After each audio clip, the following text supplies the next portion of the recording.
Bueno, muy buenos días a todos. Vamos a empezar con la clase de hoy, jueves 3 de marzo, hablando de procedimiento de familia. Venimos mencionando desde varias clases el proceso liquidatorio. Y en específico venimos mencionando acerca del proceso liquidatorio de sucesión, por lo que habíamos mencionado que el Código General del Proceso regula muy bien, excepcionalmente bien, el proceso de sucesión, liquidatorio de sucesión.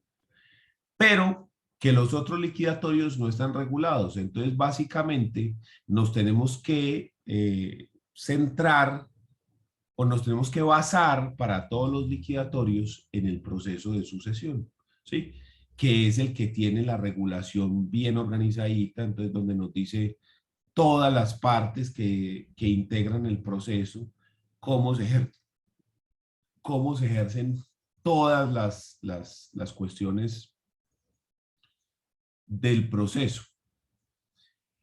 Y en cambio, si nosotros nos pasamos a los otros liquidatorios, tenemos una regulación supremamente escueta, ¿sí? Supremamente simple. Miren que aquí tenemos reglas del partidor, tenemos una cantidad de cosas, pero si nosotros pasamos a los otros procesos, son unas regulaciones mucho más simples. ¿Vean?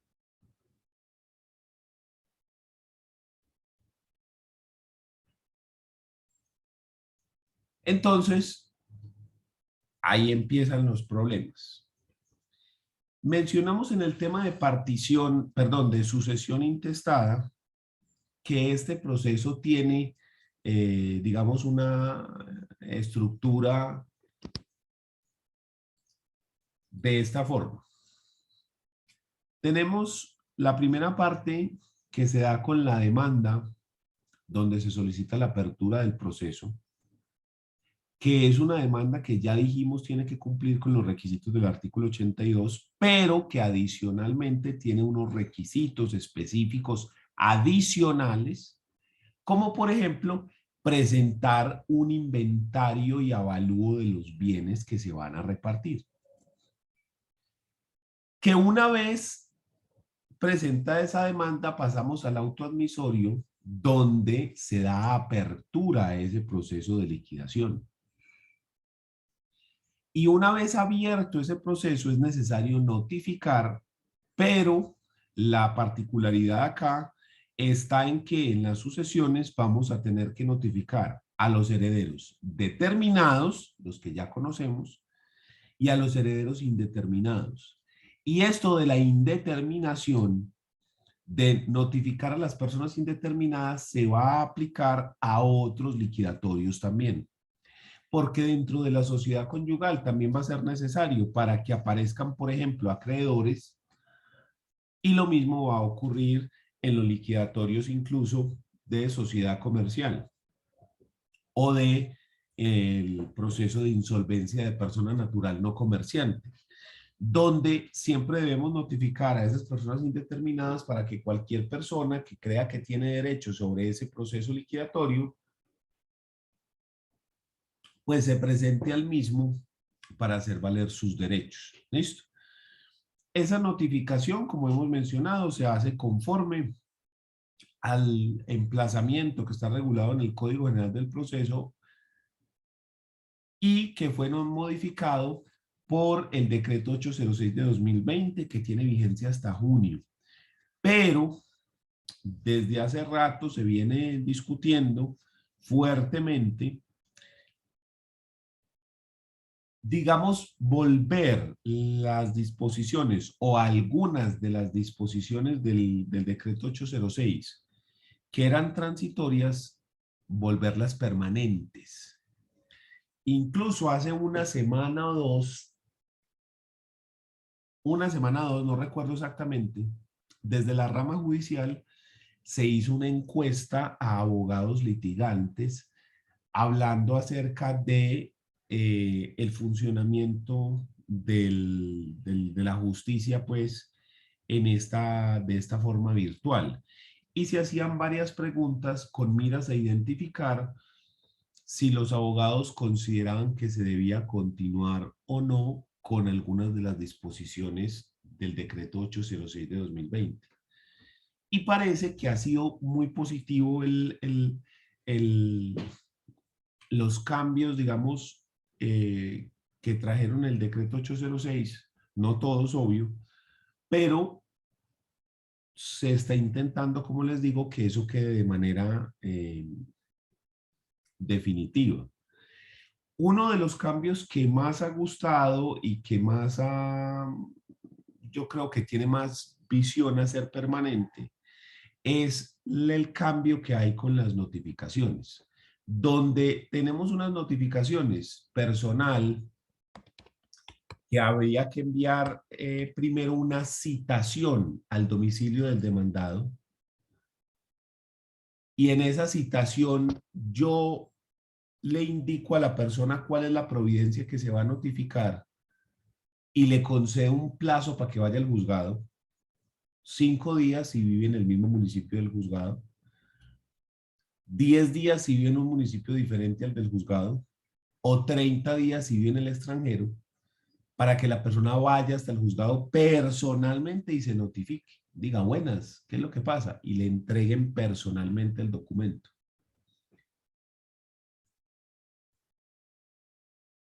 Y el decreto 806 llega y nos dice, no, momentico, cambiemos eso, que la persona no tenga que enviar una comunicación por correo certificado, que no tenga que ir a Servientrega para enviar una citación diciéndole a la persona, usted está siendo demandado, preséntese al juzgado, sino que conforme a este artículo 8 del decreto 806, a la persona le baste con enviar la providencia que se va a notificar como un mensaje de datos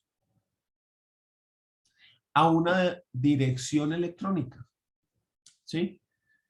Y que luego de haber sido enviado y que se certifique que ha sido recibido, 2 días después se entienda notificado. Acá lo que está en amarillo, que obviamente esto está modificado por la Corte Constitucional, no lo podemos dejar solamente así. Entonces, ese punto ha gustado mucho con la modificación que le hizo la Corte. Pero yo creo que el que más ha gustado ha sido lo referente al artículo 10 del emplazamiento. A ver, la figura del emplazamiento es una figura compleja. La idea del emplazamiento es cómo le doy a conocer a las personas que existe un proceso, pero si yo no sé dónde están las personas o ni siquiera sé si existen. O sea, una persona que yo no conozco o una persona que no conozco su paradero o a alguien que yo ni siquiera sé que existe. Entonces la idea era, ¿cómo podemos hacer llegar esta información a alguien que no sabemos dónde está? Entonces ahí fue donde se dijo, no. ¿Y qué tal si se utilizan los medios masivos de comunicación? Es decir, mucha gente lee la prensa, mucha gente escucha radio.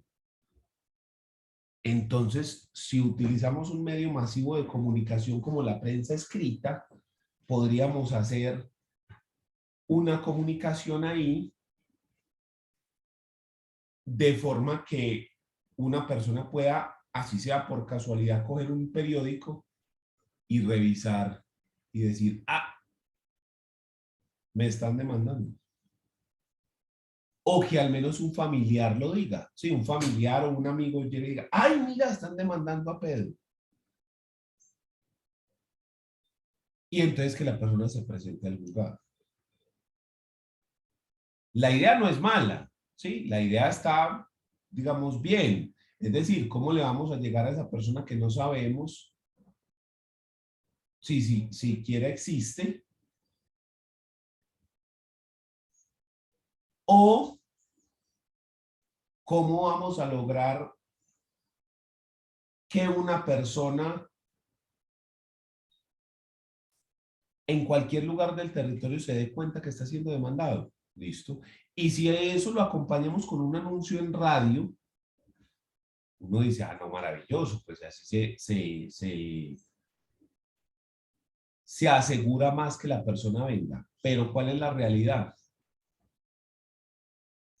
La realidad es que nadie lee los avisos del periódico. O sea, yo creo que si se hace un estudio estadístico de cuántas personas han llegado a un juzgado por el aviso, por el edicto publicado en el periódico o en la radio, yo creo que ese número debe ser ínfimo.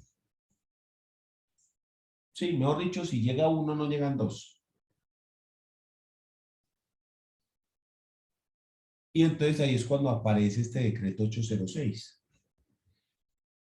y modifica ese asunto, pero no pensando en la eficiencia o en la eficacia de utilizar esos medios masivos de comunicación para hacer a conocer el proceso, sino que lo que piensa es en evitar el contagio del COVID. Esa es la idea. ¿Y cómo lo hace? Eliminando el contacto que tendría que tener la persona interesada con quien va a proveer el servicio de publicaciones. Entonces usted no tiene que ir hasta el sitio de prensa o de radio para solicitar que pasen el aviso. Y simplemente se hace con el registro de la persona que no conocemos o que desconocemos su paradero en el Registro Nacional de Personas Emplazadas, sin necesidad de hacer esas publicaciones.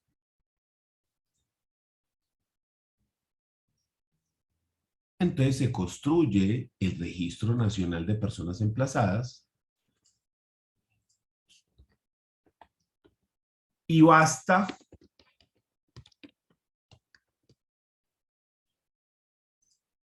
con revisar dentro de ese sistema para quedar, digamos, listo. Ese Registro Nacional de Personas Emplazadas se accede desde la página de la rama judicial, donde tenemos registros nacionales de emplazados, de procesos de sucesión, de procesos de pertenencia, de bienes vacantes y mostrencos. Y entonces usted puede buscar acá, dentro de la página, los diferentes registros.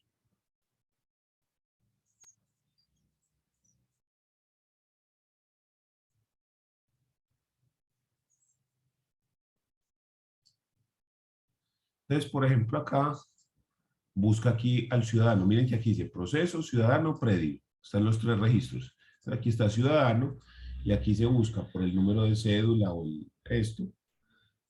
Y entonces se pone la identificación, el primer nombre, primer apellido, segundo apellido. Y si es una persona jurídica, pues razón social, ¿cierto? Se escribe esto y se consulta y acá le aparecen los registros o los resultados de si la persona es emplazada o no. Ese al menos ha gustado más. Ese puede ser uno de los que se quede. Porque realmente pues la eficiencia o la eficacia de esos avisos en prensa y radio, sí, muy difícil.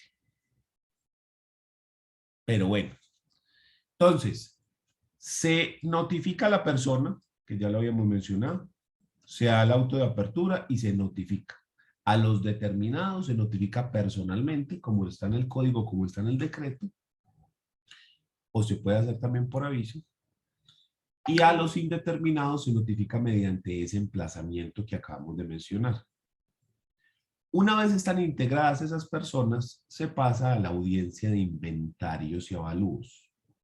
Antes de pasar allá, quiero detenerme un momentico en el tema de cómo ingresan las personas a este proceso, porque ahí tenemos una diferencia muy importante frente al proceso declarativo.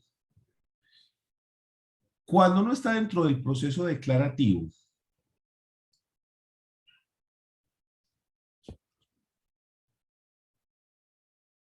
En un segundito yo les muestro aquí otra diapositiva de procedimiento.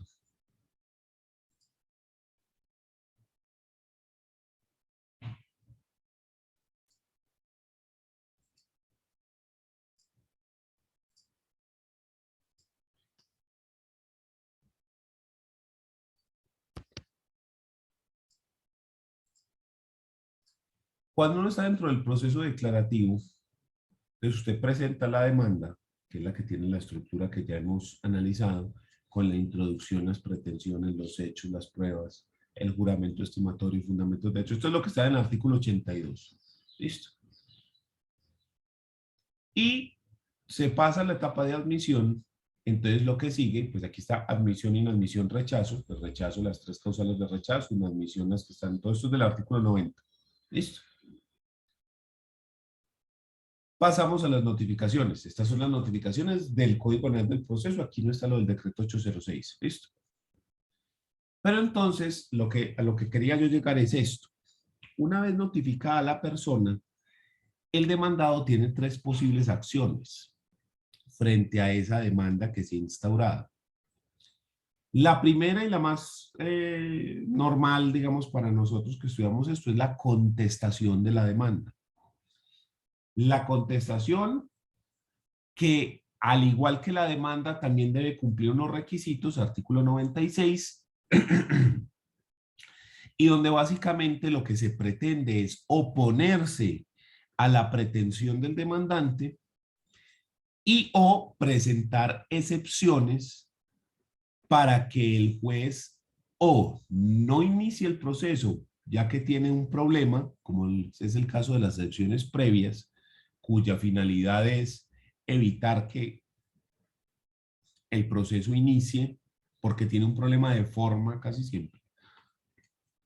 O, como es el caso de las excepciones de mérito, atacar el fondo de las pretensiones, las razones por las cuales el demandante está pidiendo lo que está pidiendo, para demostrarle al juez que no le puede conceder la pretensión al demandante. Entonces se tienen esas dos opciones. La opción de oponerse y o excepcionar. Y o porque usted puede simplemente poner las excepciones, ¿cierto? Y más abajo tenemos la de allanarse. La de allanarse implicaría aceptar las pretensiones del demandante de manera expresa y las consecuencias que se deriven de esas decisiones. ¿Listo? Pero nos queda la opción del medio, que es la no contestación. O sea, la persona ni se opone ni acepta. Ninguna de las dos, se queda simplemente callado. Y en ese orden de ideas, ¿qué hace? Si la persona no contesta, entonces ahí es cuando nos tenemos que ir para el artículo 97, donde está regulado el fenómeno de la confesión ficta. Ese artículo 97 nos dice lo siguiente. Falta de contestación o contestación deficiente de la demanda. La falta de contestación de la demanda o de pronunciamiento expreso sobre los hechos y pretensiones de ella, o las afirmaciones o negaciones contrarias a la realidad, harán presumir ciertos los hechos susceptibles de confesión contenidos en la demanda, salvo que la ley le atribuya otro efecto. Esto es lo que se llama confesión ficta. La falta de contestación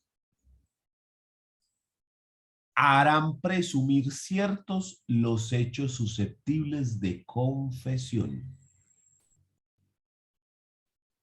Quiere decir esto que si yo no contesto, el juez presume que todos los hechos de la demanda que sean susceptibles de confesión son ciertos.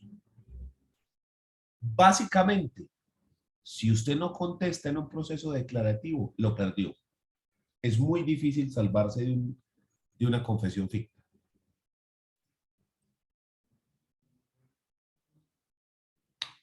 ¿Y por qué doy esta vuelta?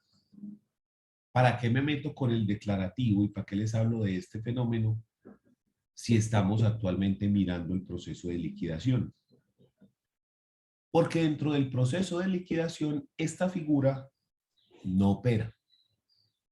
Esta figura no funciona de la misma manera que en el declarativo. Si vos revisas el Código General del Proceso, frente al proceso declarativo, encontramos varias cosas. Por ejemplo, el traslado de la demanda, véanlo acá, son 20 días. ¿Listo? Que el demandado puede pedir pruebas adicionales si propone excepciones de mérito. ¿Listo? Eso quiere decir que puede proponer, uy, no, pero que estoy leyendo, por Dios. Estaba leyendo lo del declarativo. Qué pena con ustedes, discúlpenme. Estoy aquí metido en otra cosa. Retomo la idea que me empecé a leer me fui con la pita. Me devuelvo.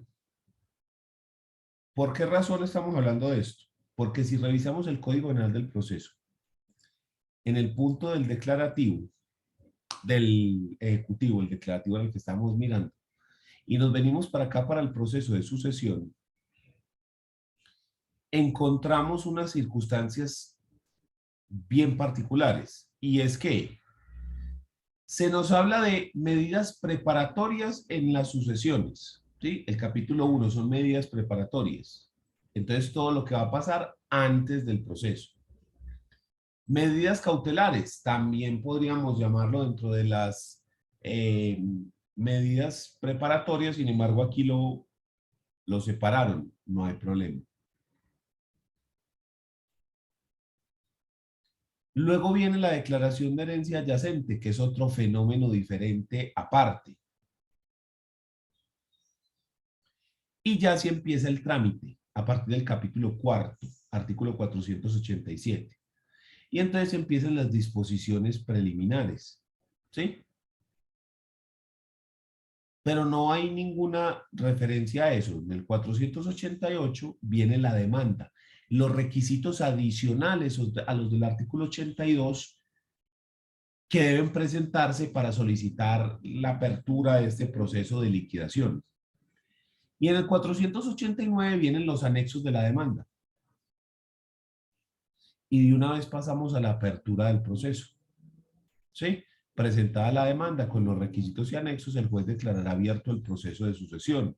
Ordenará notificar a los herederos conocidos y al cónyuge del compañero permanente para los efectos previstos en el artículo 492, así como emplazar a los que se crean con derecho a intervenir.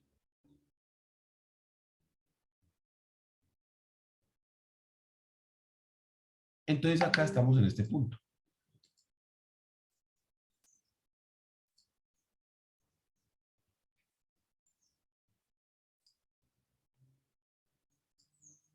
Estamos aquí. Y se ordena la notificación. ¿Listo? Se presentó la demanda, el auto de apertura y la notificación.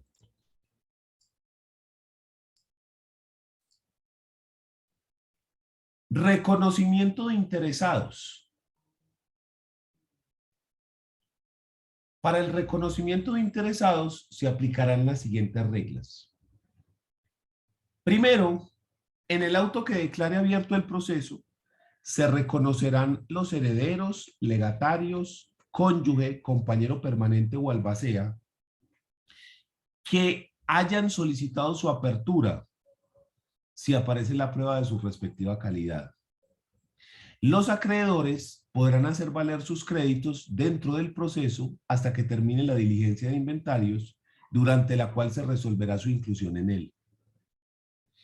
Tercero, desde que se declare abierto el proceso y hasta antes de la ejecutoria de la sentencia aprobatoria de la última partición o adjudicación de bienes, Cualquier heredero, legatario o cesionario de estos, el cónyuge, compañero permanente o el albacea podrá pedir que se le reconozca su calidad.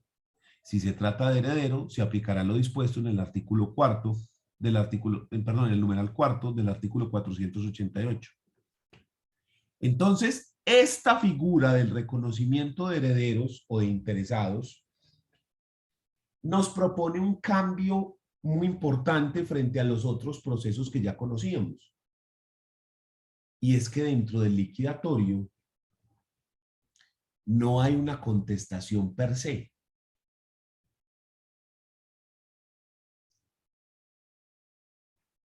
Y uno dice, ¿cómo?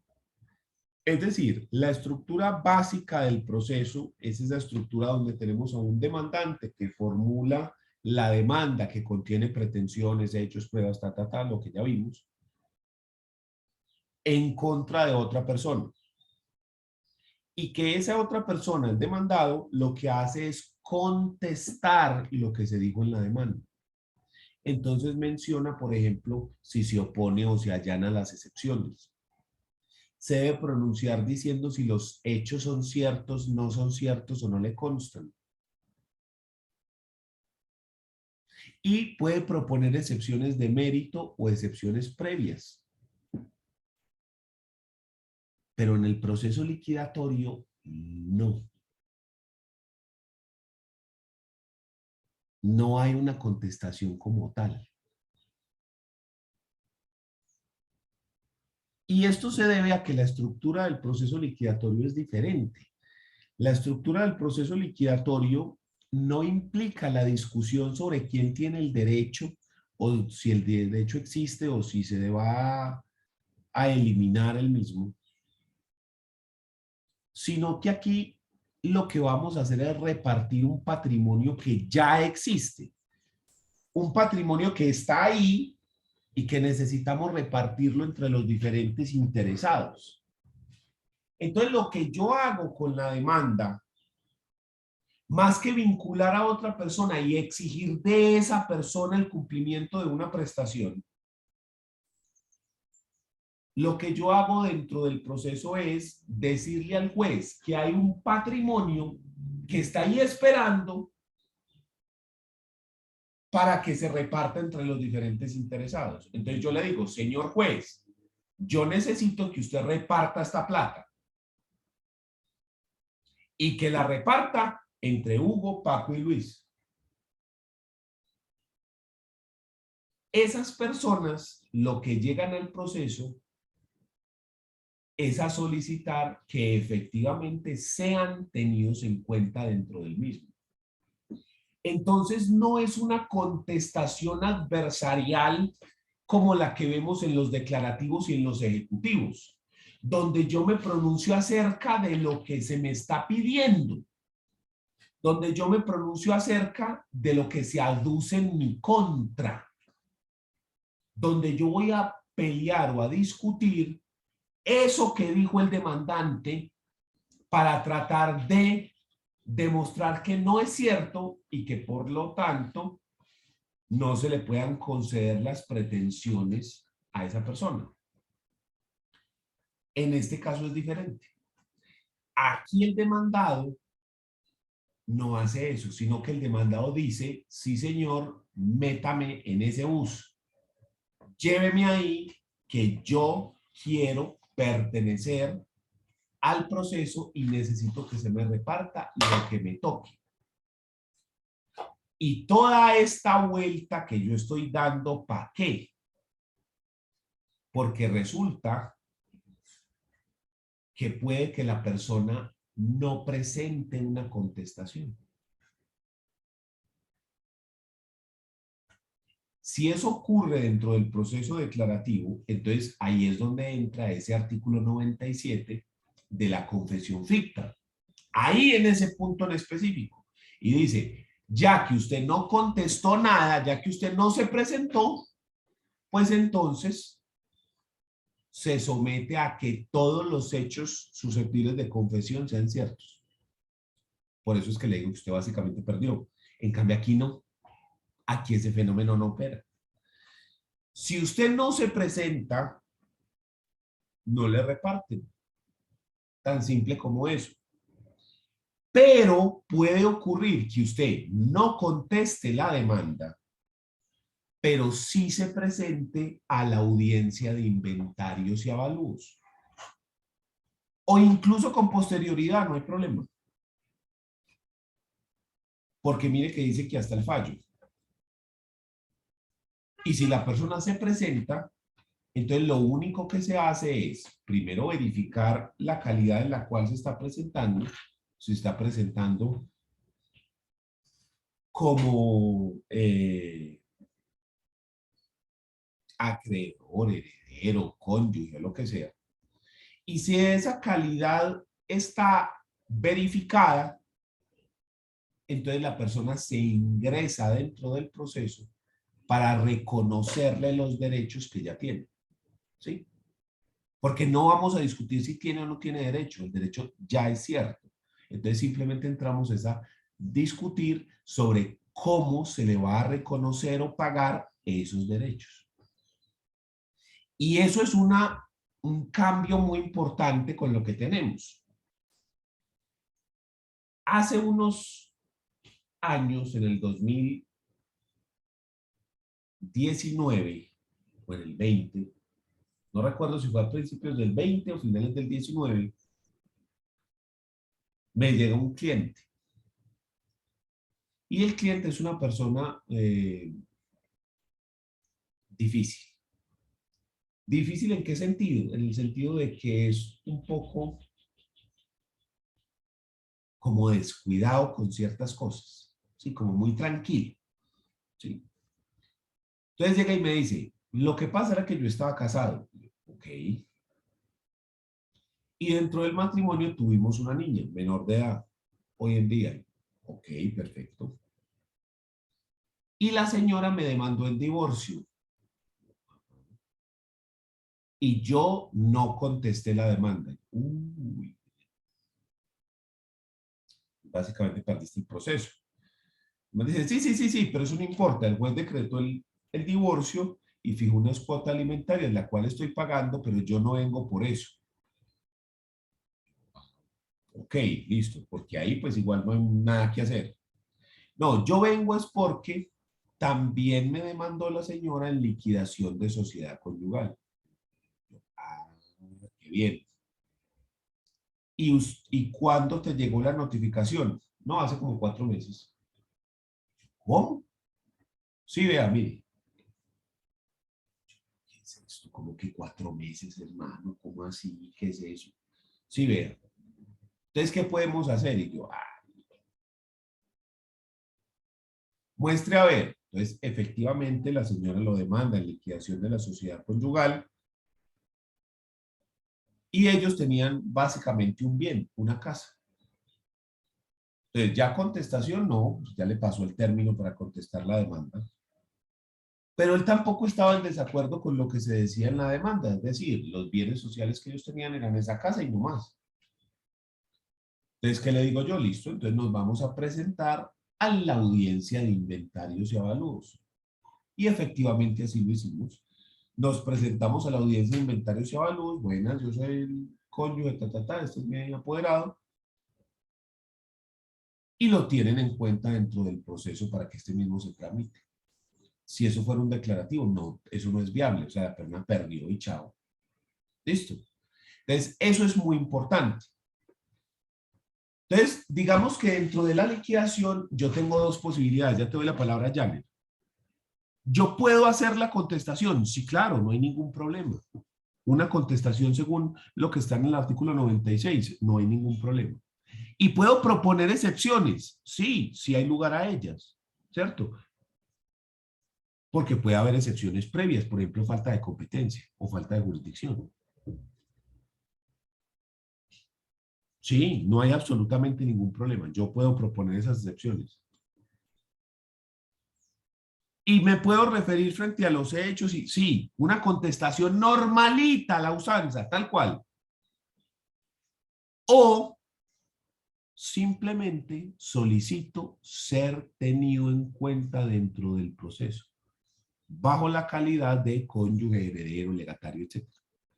un memorial supremamente simple donde se dice, señor juez, le solicito que se me reconozca la calidad de esto o aquello. ¿Ya? Janet, cuénteme. Profe, tenía una duda. En ese ejemplo que traía a colación, si la persona se presenta, ya digamos que en la última etapa del proceso, aún se puede entender que eso es una confesión ficta, porque entendería que lo que pasó anteriormente en cada etapa procesal, pues lo estaría como aceptando, ¿no? No es confesión ficta como tal, porque recordá que la confesión, el, ¿cómo lo llamamos? La definición de confesión es el reconocimiento de un hecho propio. Sí, o sea, yo confieso la comisión de un hecho propio. ¿Listo? Entonces, cuando en el artículo 97 me dicen o me hablan de la confesión ficta, lo que me dicen es que el demandante hace las pretensiones y esas pretensiones las basa o las fundamenta en unos hechos, ¿sí? En la medida en la que el demandante demuestre que esos hechos son ciertos, el juez le concede la pretensión. Estamos hablando del proceso declarativo, ¿listo? Entonces, usted presenta la demanda y la fundamenta en unos hechos. Señor juez, le solicitó 1.000 millones de pesos de indemnización porque ocurrió esto y esto. ¿Listo? Esa es la estructura. Y luego después yo lo pruebo.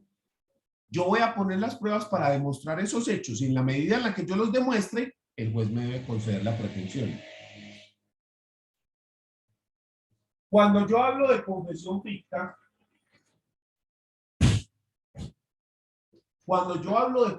ficta, lo que me está diciendo el juez, el código es lo siguiente. Antes del Código General del Proceso, ¿qué pasaba si la persona no contestaba? Lo que ocurría en ese evento es un fenómeno que se llamaba grave indicio en contra. Es decir, que si yo me quedaba callado, eso se tomaba como un indicio grave en mi contra. O sea, como una prueba adicional. Los indicios son otra prueba, otro de los medios probatorios que están consagrados en los códigos, ¿sí? El problema del indicio es que el indicio lo que hace es tomar varios hechos que por sí solos no demuestran nada, pero que si son interpretados de cierta forma, sí nos llevan a demostrar o a presumir un tercer hecho. Eso es un indicio. ¿Cómo así? Vamos a suponer que en nuestro salón de clase aparece muerto un sujeto. ¿Listo? ¿Quién lo mató? No sabemos. Alguien del salón de clase. Y entonces encontramos un arma de fuego dentro del salón. Y esa arma de fuego está registrado al nombre de Janer. Ya ese man, cójalo, métalo a la cárcel, de una para adentro. Momentico, momentico. El hecho de que el arma esté a nombre de él no quiere decir que él lo mató. Ojo. Pero resulta que el arma ha sido disparada recientemente. Entonces le hacemos la prueba de absorción atómica. Es decir, que miramos si hay residuos de pólvora o esos químicos que dejan las armas al dispararse. Y efectivamente, en las manos de Janet encontramos el residuo. ¡Ya lo mató! ¡Métalo! Ahora sí, cójalo. Un momentico, momentico, momentico. El hecho de que haya disparado un arma y que más está su nombre no quiere decir que mató a nadie. Quiere decir que disparó un arma. Eso no prueba nada más. ¿Listo? Pero nos damos cuenta que el muerto era un deudor de Janer que le debía plata. Ahora sí, metan un momentico. ¿Qué prueba eso? Nada, que el man le debía plata.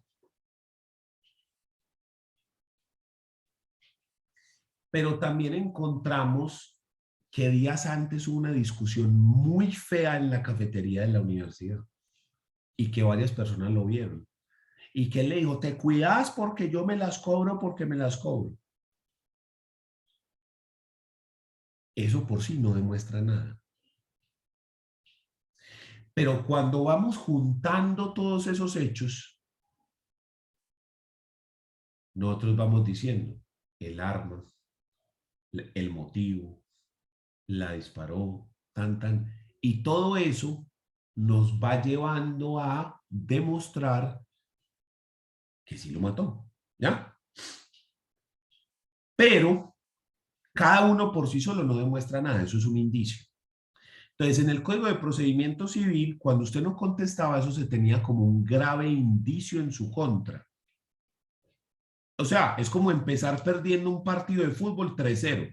¿Eso quiere decir que perdió? No necesariamente. Quiere decir que lo tiene mucho más cuesta arriba, pero que usted todavía puede ganar.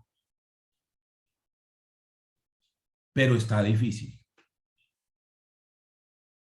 Pero esto tenía un efecto muy negativo frente al tema de la agilidad de los procesos, porque la persona no contestaba ni hacía nada, pero aún así me toca abrir el proceso, abrir la audiencia, que el demandante pruebe y todo.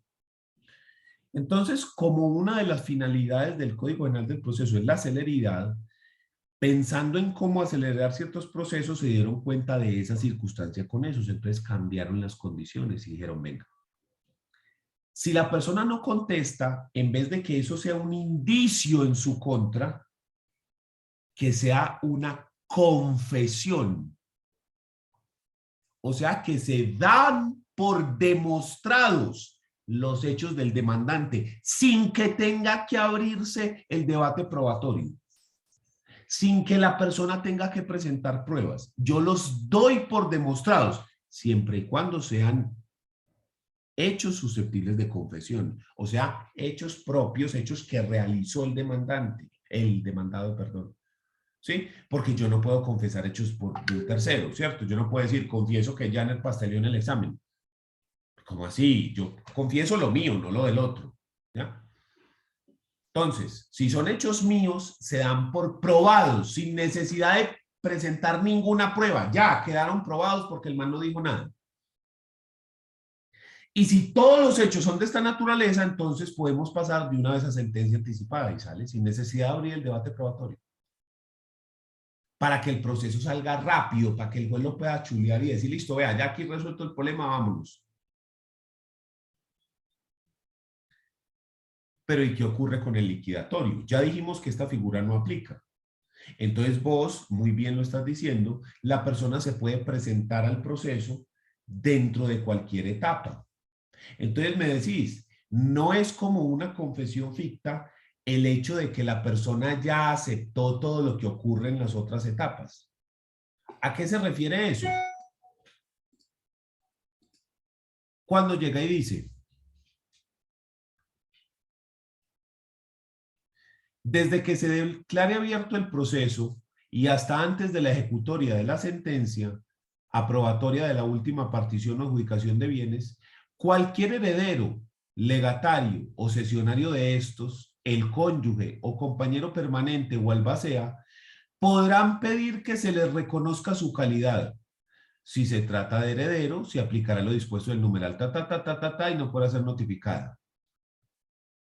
Los interesados comparecerán después de la apertura del proceso y lo tomarán en el estado en el que se encuentre.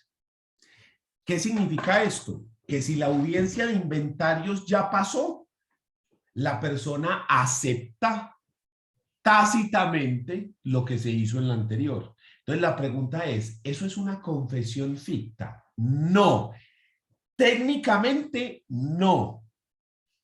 Porque la confesión es la aceptación de un hecho propio. Pero yo puedo decir que es un fenómeno similar, sí, en el sentido que la penalidad por llegar tarde y por no contestar, por ser un desidioso, por tener desidia con el proceso, no querer actuar, la penalidad en el proceso declarativo es que básicamente lo perdiste, confesión ficta. Pero la penalidad aquí no es tan grave. La penalidad aquí es simplemente que usted no puede discutir lo que se hizo antes. Es decir, si el man dijo que eran tres casas, tres casas. Si el man dijo que costaban 100, 200 y 400, son 100, 200 y 400. Y usted no puede decir que valen más o que valen menos. Y no puede, por ejemplo, objetar las deudas, sino que usted las da por las que ya se tomaron antes. Entonces aquí la sanción es más leve, porque aquí no es que usted ya perdió, sino que usted simplemente es como si hubiera aceptado en las etapas anteriores lo que se hizo. Entonces, sí hay una pequeña similitud entre las dos figuras. Sí, sí la hay. Pero técnicamente no son lo mismo. Sí, son dos figuras aparte. Pero digamos, la ventaja es que te permite, siendo algún interesado,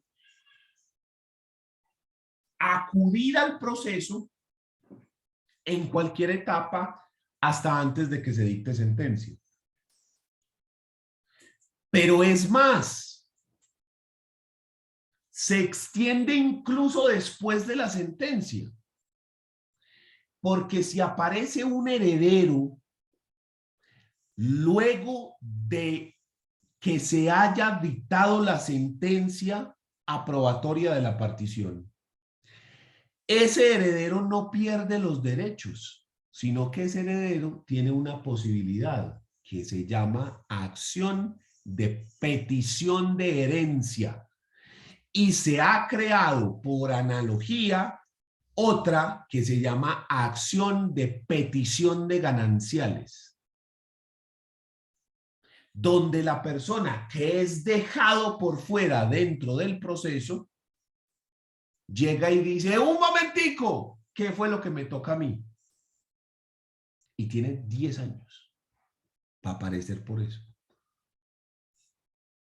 Entonces, mira que hay un cambio muy importante del declarativo al liquidatorio, porque la persona puede aparecer en cualquier momento del proceso y es tenido en cuenta dentro de la sentencia, y si aparece después hay incluso una posibilidad de que reclame. En cambio, en el declarativo usted jodido, a menos que fuera un litisconsorte necesario, pues, pero eso ya eso es otro paseo diferente.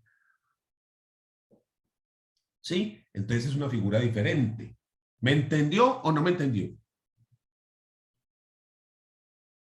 Profe, sí, pero entonces no me quedó claro frente a la confesión ficta en qué caso se aplicaría concretamente.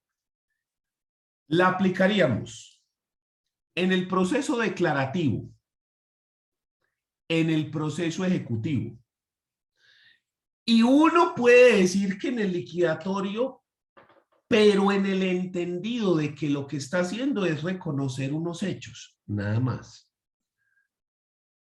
Pero es que como en el liquidatorio, la discusión importante no es lo que hicieron las partes, como sí es en los otros dos anteriores. Porque en el liquidatorio lo que es importante es cuánta plata hay y que entre quiénes la vamos a repartir. ¿Ya? Eso es lo importante dentro del liquidatorio.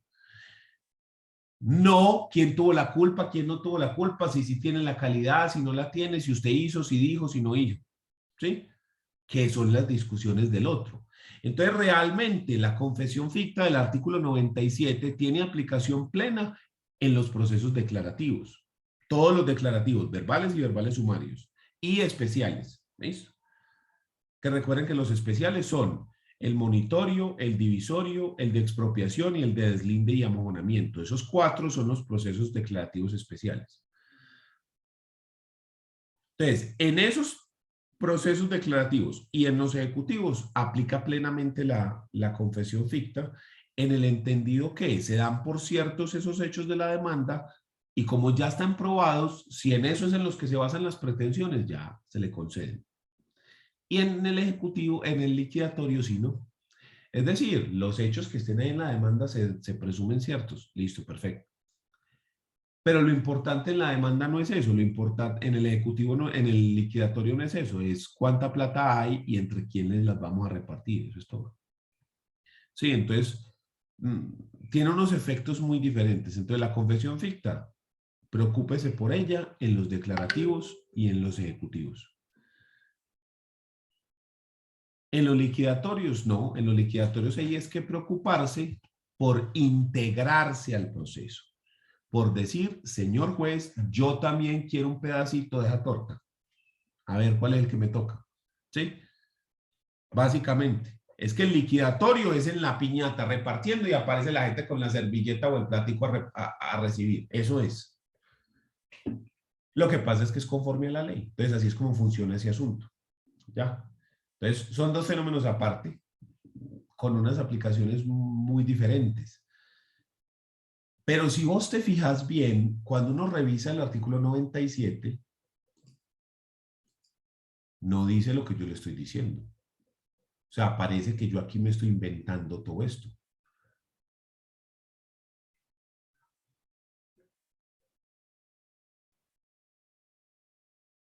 Dice, falta de contestación de la demanda o pronunciamiento expreso sobre los hechos y pretensiones de ella, o las afirmaciones o negaciones contrarias a la realidad, harán presumir ciertos los hechos susceptibles de confesión contenidos en la demanda, salvo que la ley le atribuya otro efecto. La falta de juramento estimatorio impedirá que sea considerada la respectiva reclamación del demandado, salvo que se concrete a la estimación juramentada dentro de los 5 días siguientes desde la notificación del requerimiento que para tal efecto haga el juez. Entonces, mira, que aquí simplemente me dicen la falta de contestación o la falta de pronunciamiento sobre los hechos, las pretensiones, harán presumir ciertos los hechos susceptibles de confesión, pero no dicen qué procesos. Entonces, profe, ¿de dónde sacó usted? ¿De dónde te lo inventaste? Que en el liquidatorio esto no aplica. Que en el liquidatorio en ninguna parte está regulada la contestación de la demanda. En ninguna parte. Pero no solo eso, sino que en este artículo que estábamos revisando, en el 491, me dice que la persona puede comparecer en cualquier momento. O sea que no tiene el efecto de la otra. Y además que las reglas del partidor, más adelante, donde se le dice cómo repartir, en ninguna parte establece que si la persona no comparece no se le da o se le da menos o tiene alguna sanción, nada. ¿Cuál es la sanción por no comparecer al proceso? Perdón, por no comparecernos, por no contestar la demanda dentro del liquidatorio. O incluso por comparecer tarde, porque usted puede comparecer justo antes de la sentencia. La sanción es que usted no puede refutar lo que ya se hizo antes, pero su pedazo de torta se lo guardan, ¿sí? Usted tiene su pedacito de torta asegurado. Si tiene el derecho, obvio está, si usted tiene el derecho. Es decir, si la persona es uno de los herederos llamados a heredar, si es uno de los legatarios que constan en el testamento, o si es el cónyuge, usted tiene su derecho aseguradito. Esa es la clave. Y esto se da porque en el declarativo nosotros discutimos los derechos, o sea que son derechos inciertos y discutibles. En el ejecutivo nosotros tenemos un derecho cierto e indiscutible que está en el título valor que Pedro le debe a Juan, pero lo que discutimos es el cumplimiento o no de la obligación, si la persona pagó o no pagó. ¿Ya? En cambio, en el liquidatorio el derecho es cierto, usted es heredero, usted es legatario, usted es cónyuge, pero aquí no discutimos eso, aquí lo que discutimos es cuánto le toca. Al usted tener ese derecho cierto, ¿cuánto le toca? ¿Ya? Entonces, eso es un cambio muy importante que tienen los ejecutivos. Entonces, devolviéndonos como 20 minutos, cuando les dije que llega este cliente y me dice, sí, a mí me demandaron hace como 4 meses en la liquidación de sociedad conyugal, en vez de yo llevarme las manos a la cabeza y decir, perdiste hasta la risa, lo único que le digo es como, bueno, entonces nos presentamos en la audiencia de inventarios y avalúos y allá discutimos lo que hay. ¿Sí? Pero no tiene un efecto tan nefasto como el otro. ¿Ya? Y si aparecen más, se van metiendo y se van metiendo y se van metiendo. Lo importante, lo más importante es uno comparecer a la audiencia de inventarios y avalúos. Porque, ojo, si usted aparece después de la audiencia, sí lo tienen en cuenta y sí le dan su pedazo, no hay problema. Pero ¿por qué digo que lo más importante es comparecer a esa audiencia? Porque es que en la audiencia de inventarios y avalúos se discuten dos cosas muy importantes. La primera de ellas es cuáles son los bienes que se van a repartir. Entonces ahí tenemos que definir, por ejemplo, cuáles son los bienes sociales y cuáles son los bienes propios. ¿Listo? Entonces eso es muy importante porque ahí está la primera discusión. Si estos bienes entran o no entran. Entonces esa discusión es muy importante. ¿Cuáles son los bienes que vamos a repartir? Y lo segundo es cuál es el valor que le vamos a dar a esos bienes. Entonces, esas dos cosas hay que discutirlas y uno tiene que estar pilas porque ahí sí es donde se pueden vulnerar derechos importantes. ¿Listo? Pero ¿qué pasa si usted no asiste? Pues usted simplemente lo que hizo fue perder la oportunidad de discutir sobre si los bienes entran o no, si sobre todo son sociales o son propios, y pierde la oportunidad de discutir el valor de los mismos. Pero aún así, a usted le reconocen el derecho de los bienes que se inventariaron y de los valores que ya se discutieron. Pero incluso resulta que estamos hablando mucho más favorable que el fenómeno de la confesión ficta, porque si hubo bienes que no se discutieron, bienes nuevos, usted sí los puede aportar, o deudas nuevas, sí los puede aportar, que no fueron discutidos antes, ojo pues, mediante un fenómeno que se llama inventario y partición adicional. El inventario o partición adicional partición adicional está regulado en el artículo, dame un segundito, lo busco acá, que estaba más atrás, digo más adelante. Artículo 502, donde dice, inventarios y avalúos adicionales. Cuando se hubieran dejado de inventariar bienes o deudas, podrá presentarse inventario y avalúo adicionales.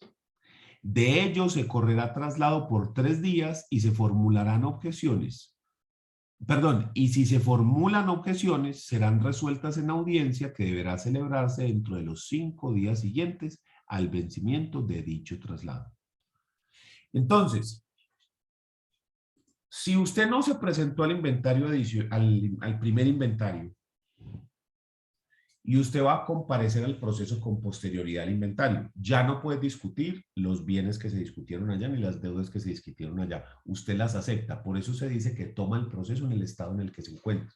El estado en el que se encuentre es que el inventario son estos bienes y que las deudas son estos bienes y que tienen estos valores. Listo. Pero si usted llega con deudas nuevas o bienes nuevos, puede solicitar un inventario adicional para que esos bienes o deudas sean tenidos en cuenta dentro del mismo. ¿Dudas frente a eso? Bueno. Entonces, venimos hablando acerca de esta circunstancia pues, que se da con el inventario y la partición adicional. que dijimos que si la persona, si el heredero o el cónyuge llega con posterioridad y se percata de que hacen falta bienes o que hacen falta deudas que no fueron inventariadas, que no se han discutido, pues puede solicitar un inventario adicional para que esas deudas o esos bienes sean tenidos en cuenta dentro de la partición.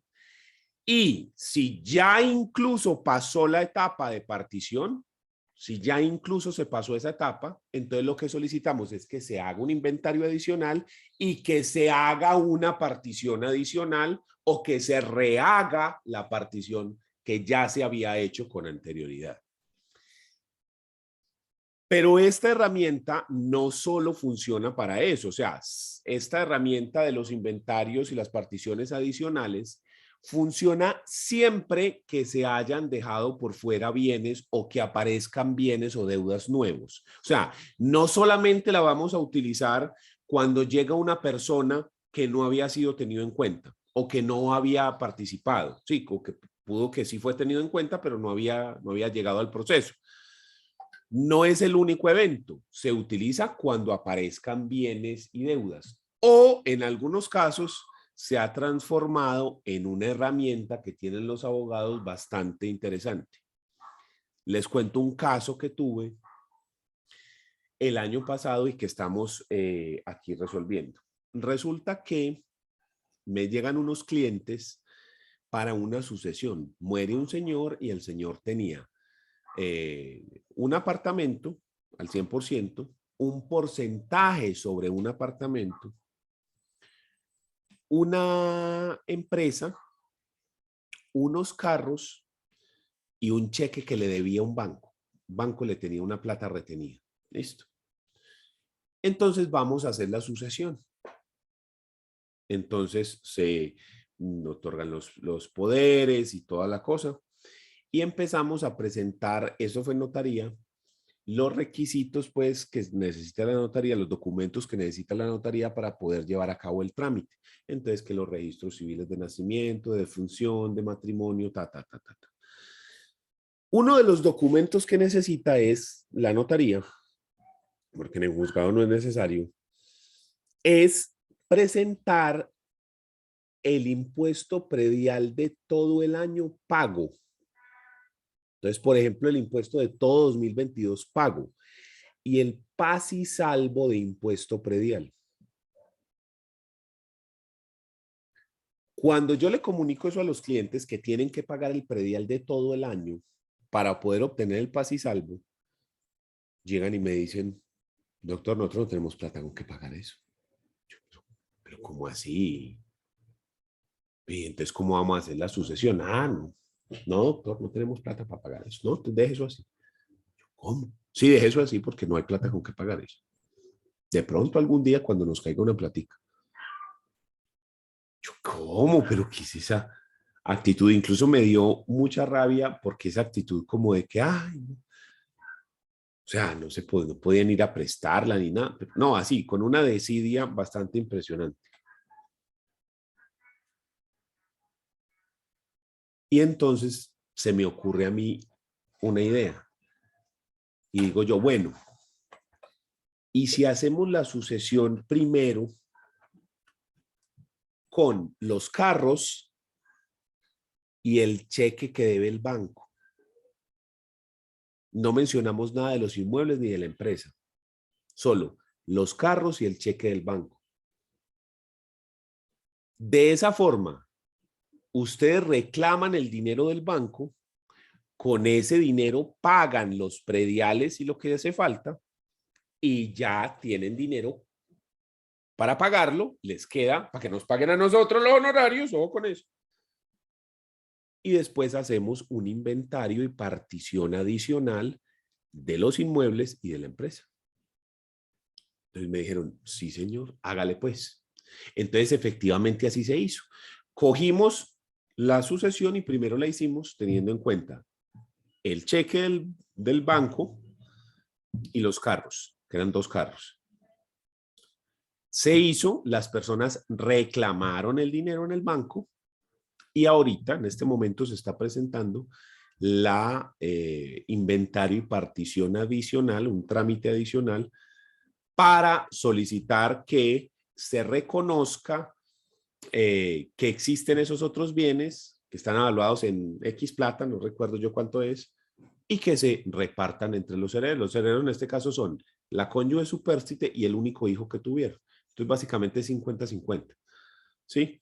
Entonces, fue una cosa que se me ocurrió a mí hacer ante esa circunstancia de que la gente, no, pues no tenemos plata. Ay, qué pesar, no se puede hacer la sucesión porque no tenemos plata. Y yo llevándome las manos a la cabeza, pero ¿cómo van a decir eso? ¿Sí? Entonces, ¿qué? Esa fue la idea que se ocurrió. Entonces, lo que les digo, esa herramienta del inventario adicional está pensada para cuando hay bienes que aparecen, pero esos bienes pueden aparecer por muchas razones, como por ejemplo que una persona que tenga conocimiento de los bienes también aparece nueva, que no había sido tenido en cuenta, entonces solicita que se lo reconozca y que se reconozca esos bienes, o simplemente porque no había conocimiento de los mismos, o como en el caso que les dije, pues tocó separar esa sucesión como en dos, porque era lo que era procesalmente viable, ¿sí? Porque si no, no teníamos forma de llevarlo a cabo. Pero es una forma de hacerlo. Es una forma, pues, de manejar el tema con esos inventarios y particiones adicionales. Es muy interesante y, sin embargo, pues miren que el código lo trata en un articulito pequeñititico que es el artículo 502. ¿Listo? Dentro de esos inventarios, tanto en el inventario normal como en el inventario adicional, yo creo que ya lo habíamos dicho y si no, pues lo repito, la ley nos permite que trabajemos con valores prediales, ¿cierto? O con valores comerciales. Si las personas no se ponen de acuerdo, entonces se toca nombrar un evaluador para que haga el valor comercial de los mismos. Esto no es muy recomendable que se nombre el evaluador porque eso sale muy costoso. Es mejor que las partes se pongan de acuerdo en los precios que le van a poner a los bienes y de esa forma tener ¿cómo lo llamamos? Unos costos del proceso menores, que no salga eso tan gravoso para las personas. Y eso hace parte de nuestra labor como abogados, recomendarle a la gente cómo el proceso puede ser más eficiente. ¿Listo? Y luego, pues si continuamos con lo que veníamos hablando en el esquema de este proceso, se pasa a la etapa de... ¿esto por qué? Ah, ya, acá. Es que estaba pasando a este lado, no. Pasa acá. Pasamos a, suponiendo que no hay objeciones, o sea, de que no hay discusión acerca de si los bienes se tienen que incluir o de los valores, suponiendo que estamos de acuerdo, al trabajo de partición, donde se decreta un partidor, como lo habíamos mencionado, y a esta persona se le concede el término y luego se protocoliza. Hay algo que es importante tener en cuenta. A día de hoy 3 de marzo de 2022,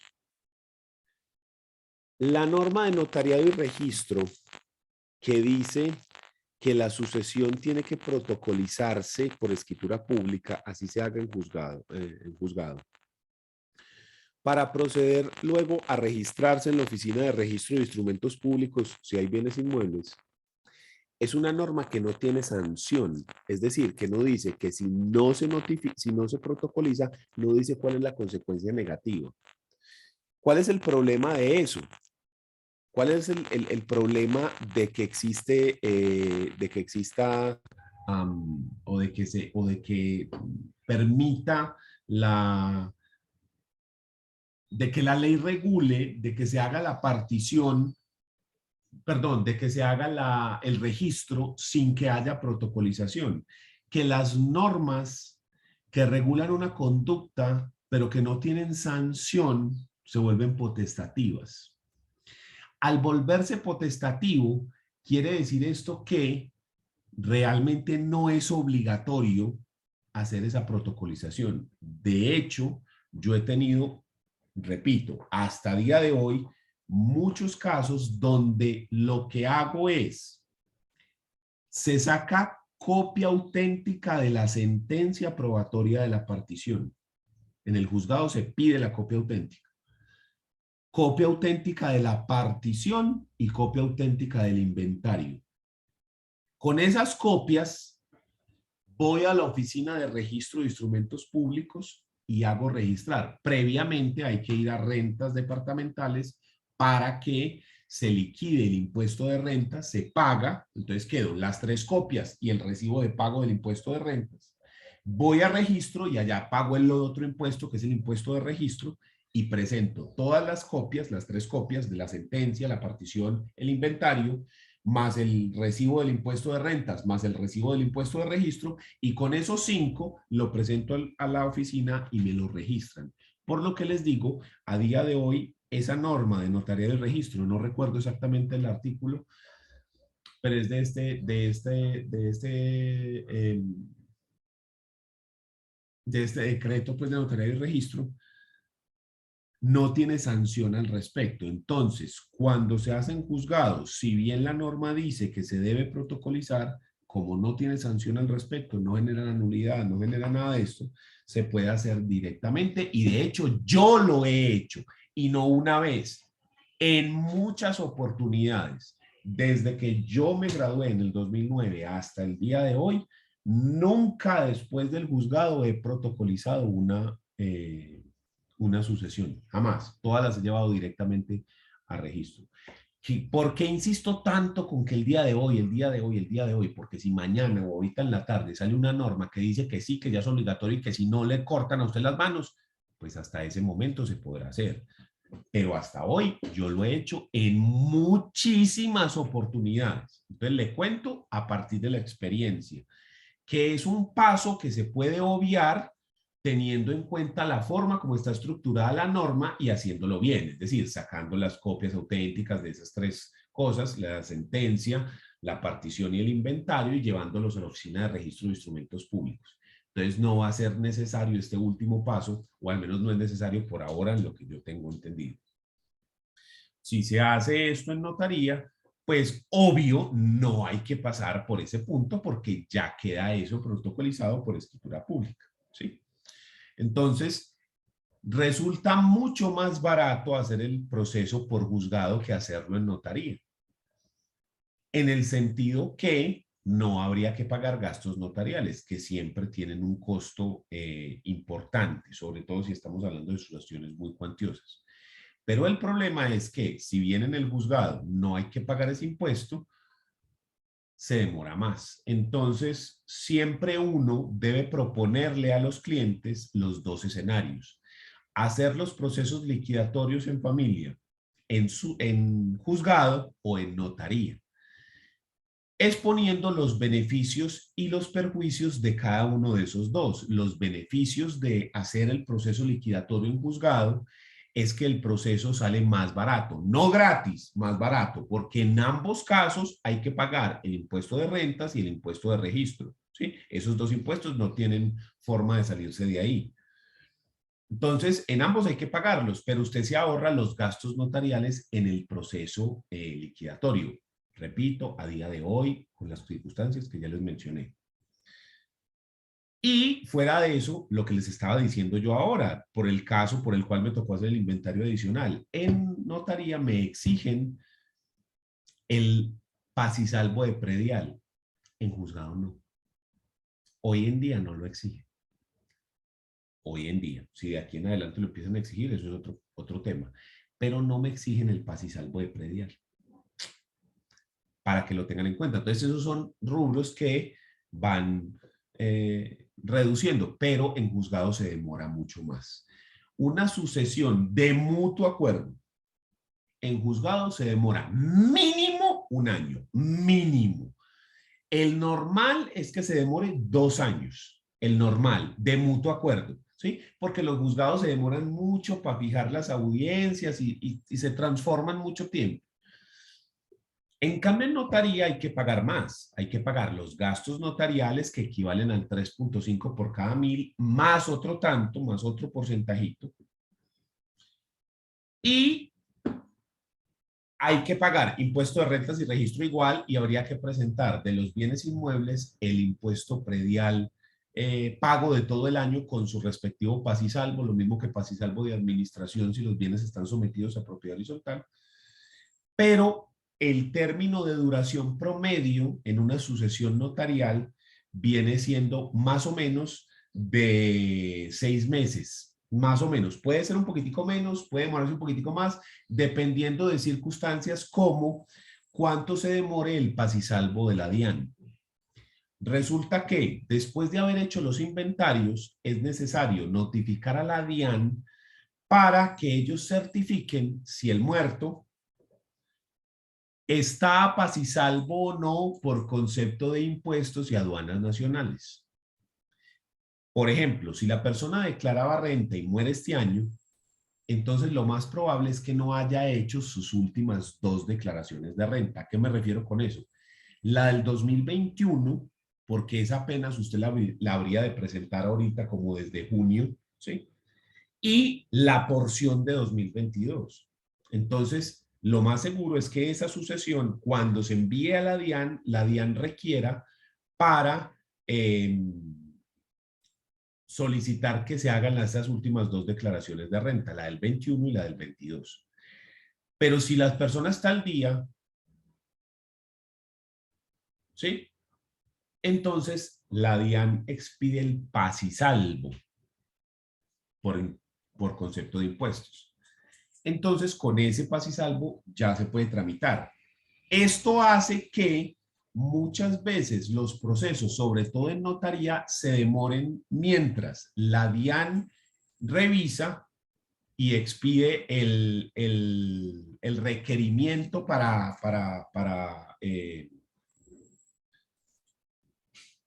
solicitar el pago de X o Y impuestos, o mientras se otorga el paz y salvo. Entonces, ese pedazo, mientras las personas van y consiguen el contador y hacen la declaración y van y pagan y todo eso, puede hacer que la sucesión se demore. Pero suponiendo que la sucesión esté al día y que todo esté al día y que no haya problemas de esa índole, digamos que mínimo se puede demorar que unos 2 meses, 3 meses más o menos, ¿sí? Pero eso es un caso muy sui generis porque no tiende a ocurrir de esa forma. ¿Listo? ¿Quién tiene alguna duda?